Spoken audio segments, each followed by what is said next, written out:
Hello everyone. The companies our group choose to analyze are Company 1 and Company 2. We use the method of finance analysis to analyze those two companies from four aspects: profitability, asset, liquidity, and capital.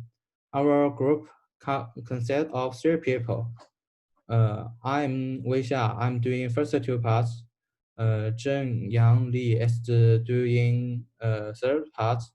Yunping Zhang is doing the conclusion. In profitability, we calculate and analyze the return on equity, return on asset, gross profit margin, and profit margin of the two companies. First, gross profit margin. From 2017 to 2019, the gross profit margin of Company 1 and Company 2 do not have a big change.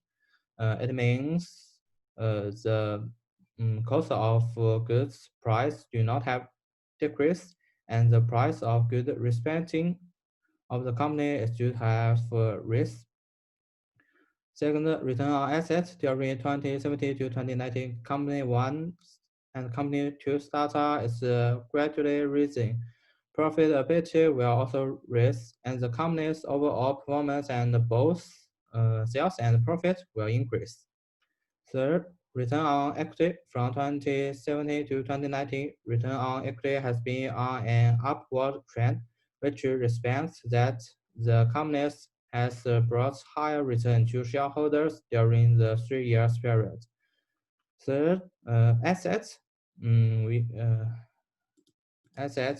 can see the data from 2017 to 2019. Company 1 has strong asset efficiency, strong asset turnover, faster inventory turnover, debit conclusions, and collections and credit payments. Asset turnover shows an increase overall efficiency in general income per dollars of investments in asset. This inventory refers to how many days can the current company's inventory be sold out, which can show the company's sales performance, market competitions, and the company's liquidity. This debaters days of collecting cash and or trade receivable from debaters, affecting market competitions and also affecting liquidity. This corrects the number of days on which trade account payable is paid to credit, which also affect liquidity and the relationship with its credit. Finally, as the liquidity analysis, in these two parts, we also compare and analyze the liquidity of the Company 1 and Company 2 from the data in figure and the chart below. We can see that during the period 2017 to 2019, Company 2 has a strong liquidity.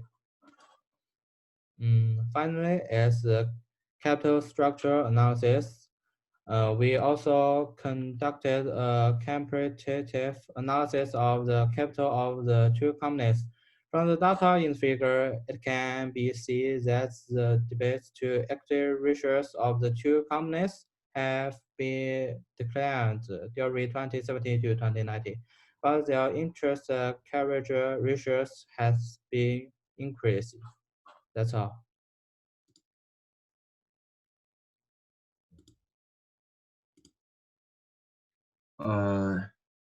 Thanks, Weixia. Now I'm going to analyze the two companies' profitability. From the comparison, we can see that both companies have maintained a growth in profit margin over the past 3 years. Company 1 increased even more than Company 2. In 2019, Company 1 outperformed Company 2 in terms of return on equity and return on assets. Its gross profit margin is also much higher than Company 2. So Company 1 is more profitable than Company 2. One possible reason is that Company 1 sells life necessities, such as food and household products. So there is a greater market demand for the Company 1's product. Then I'm going to introduce asset efficiency. In terms of asset efficiency, Company 1's asset turnover is slightly lower than Company 2. However, for all of the three, or for all the other three ratios, company one is much better than company two.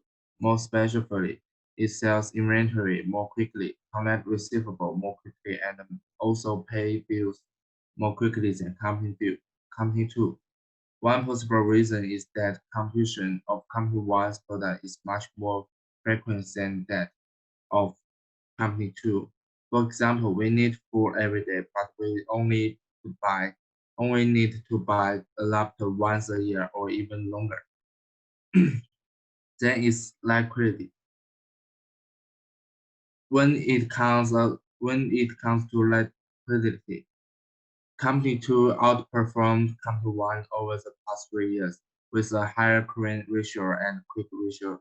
Company two has a stronger capability to meet its short-term obligations than company one. In other words, company two face these financial risks than company one. As for the possible reason, company one has more trade payables because it needs to purchase supplies more frequently than company two. The next is capital structure. Lastly, when we elevate the two companies' capital structure, we found that debt takes a higher proportion in company two's capital structure than in company one.